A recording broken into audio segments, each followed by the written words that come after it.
Hey, everybody. Pussy Collective. This is Sierra Sullivan once again with another episode of Pussy Magic and Musings. What's the title of this?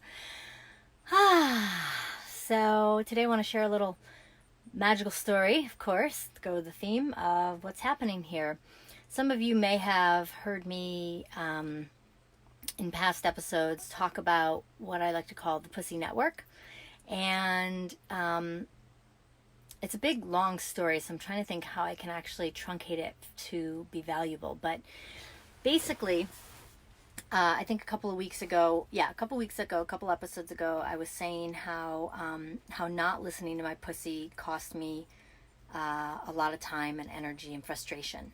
And since then, I've been really tuning in to what pussy has to say. And fairly recently, like a couple of months ago, I had a very clear hit that listening to pussy is not that different than listening to Mother Nature.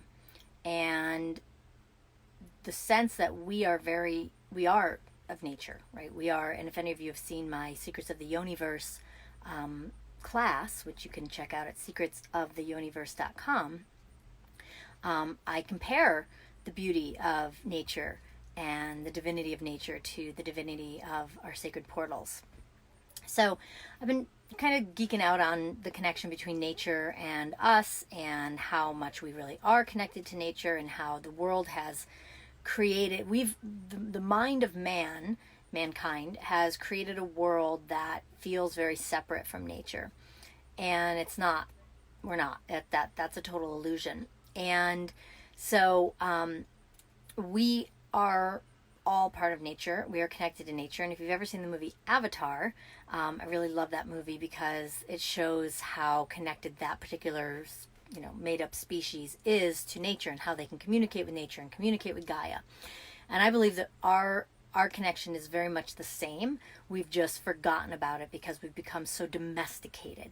We've become so disconnected from ourselves, our bodies, the infinite intellectual wisdom of our cells and of our knowing and of nature and the way that nature weaves and webs and connects. So that's been a big awakening for me in these past couple of years, alongside of the way that I've been tuning into my body and my pussy.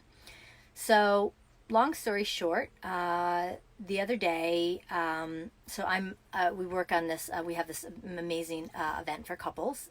It's a high-level connection event for visionary couples who are up to big things in the world. It's called Eden.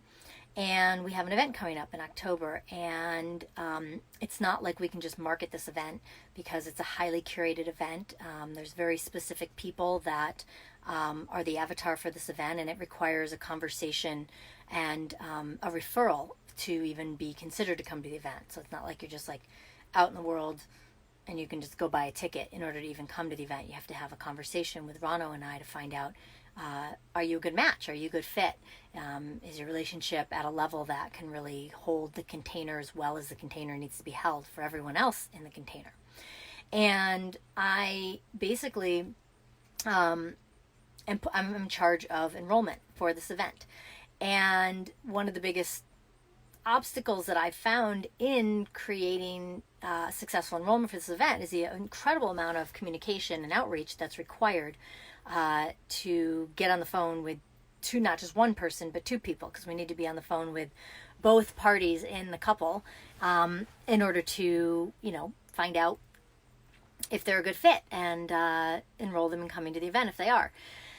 And so I really don't enjoy being on my computer a ton. I certainly used to love to crank, but I'm noticing that my body is absolutely not in a place that I can be on my computer for long periods of time anymore. It just doesn't feel in alignment with me. It also has to do with my desire and my knowing that there's always a more easeful way than trying to pound out communications through the networks of social media and email, and God, there's so many different ways to communicate these days. So it can be daunting at times. And I started feeling into and listening to my body and my pussy and wondering, what would actually make this more juicy for me when it's not feeling that juicy and I have to actually just do the physical computer time to do the outreach, and what would have it be more magical than what it feels like to do that.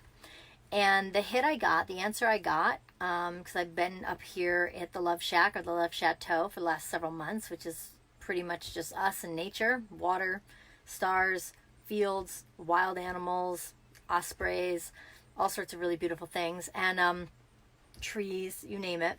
It's a very quiet place to be and very much filled with nature. So I've been tuning into nature a lot more because I'm out of the city. And the hit I got was to connect with the trees. Now, bear with me because it might sound a little crazy. Like, how is connecting with the trees going to help you reach the couples, right? If people don't know about the event, then how are they going to know about it? This is where the magic comes in. So I got the hit. It was like, you know what? The trees have a beautifully amazing source of communication. That was the hit I got. And through their roots and through the earth, I feel like if I just spend a little bit of time each day leaning up against a particular tree that's right here in our right behind our Love Chateau, then I can probably connect with the tree, become one in that moment with the tree, and send my desires, my wishes, my dreams out through the roots, and have the roots communicate with the other trees and spread the energy of the prayer and the wish and the desire for the right couples to find out about me, or not me, but find out about Eden. And I thought that kind of makes sense. And that maybe needs to be my main, quote unquote, enrollment strategy. And so I thought, okay, that's pretty cool. I'm gonna do that. Obviously I'll still do the outreach. I'll still do, the other pieces that feel more three-dimensional and practical and logical, like the world likes you to be. But that's not really my world because I'm a pussy magic girl. And I'm gonna spend 5 or 10 minutes leaning against a tree and just sending the energy out. So that felt really cool and really good. And I was like, okay, I'm going to commit to that. And later that day, I was drawing some cards from an oracle deck that I have. And I was feeling into Eden. And I asked, what is the one message that I need for Eden? And actually, I didn't pull the card out, but by the time I stop talking, I'll have found it. So anyways, I pulled the card. And the card said, oops, well, I'll find it. Here it is.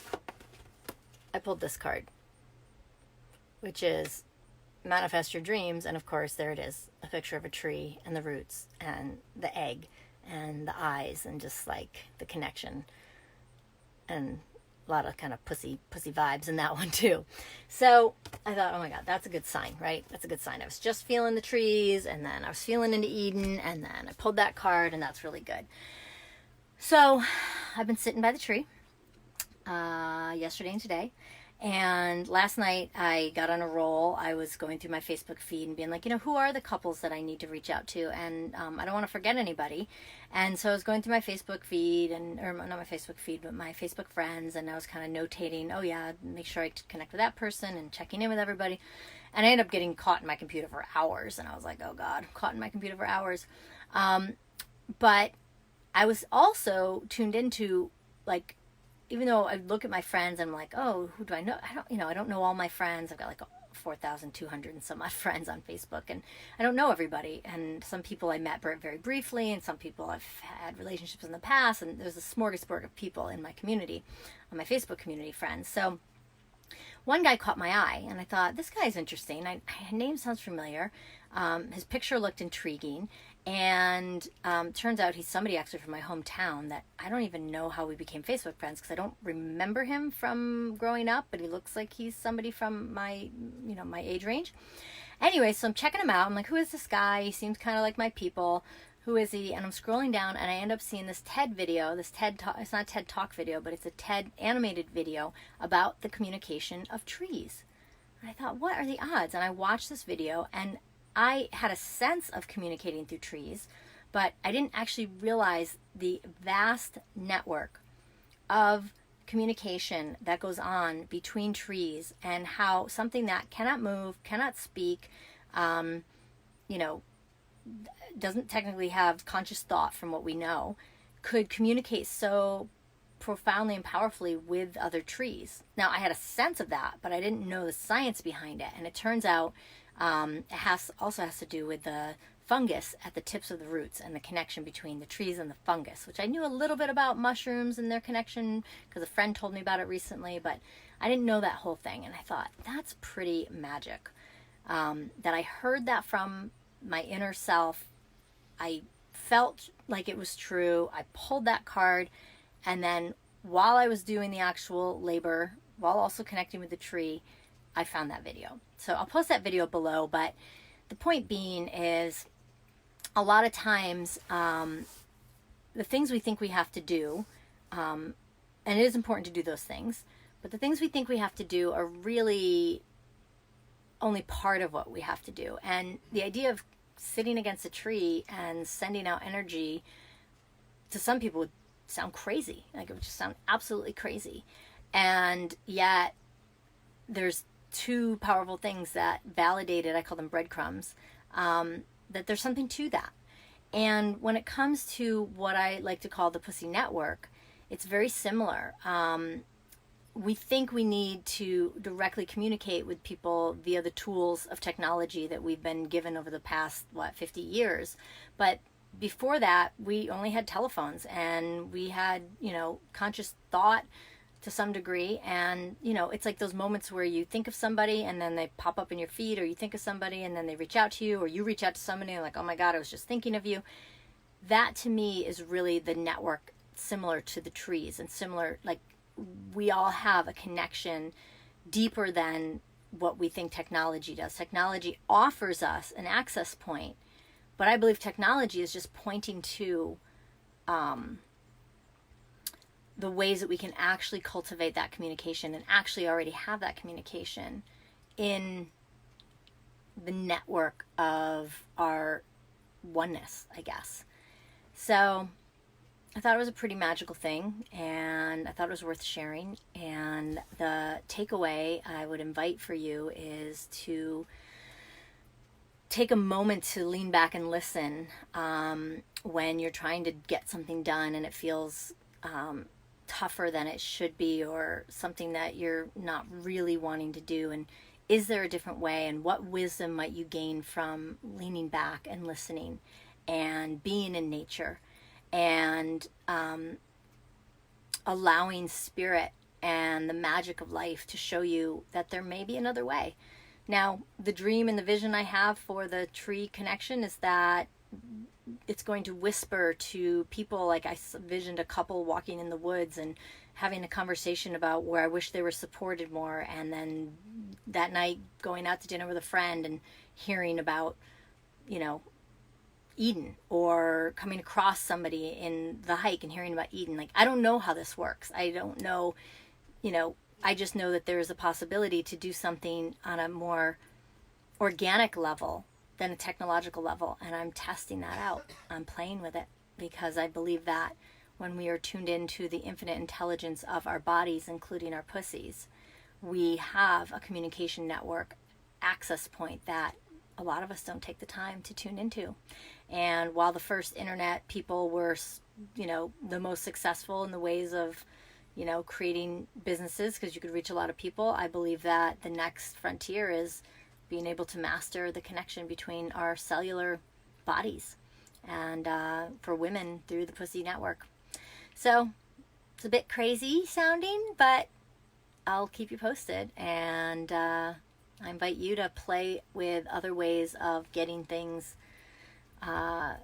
created without having to do the typical things that we think, especially if they don't feel good. So, that's today's Pussy Magic, or Pussy Magic and Musings. And I'm Sierra Sullivan. People know me as the Pussy Oracle. There's a lot of communication happening in the pussy realm, and I do these broadcasts every Tuesday at 2:22 p.m. Pacific time.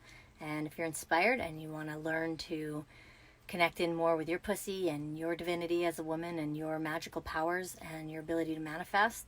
In fact, there's a free course that I offer called The Art of Effortless Feminine Manifestation. You can find that at lifestylized.com/manifestation videos. It's a free 4-part series. I talked a little bit about it today, about leaning back and listening and all the ways that we can actually create in a more easeful way without all the efforting. So check that out, and I'll post some of those links below. And thanks so much for tuning in. And if you love what I'm doing here, please make a comment or let me know, or hit the like button, or let me know you watched in some way. And I'm going to keep doing these because they help me just process my own musings and share my magic. So again, thanks for tuning in. Talk to you next week. Ciao.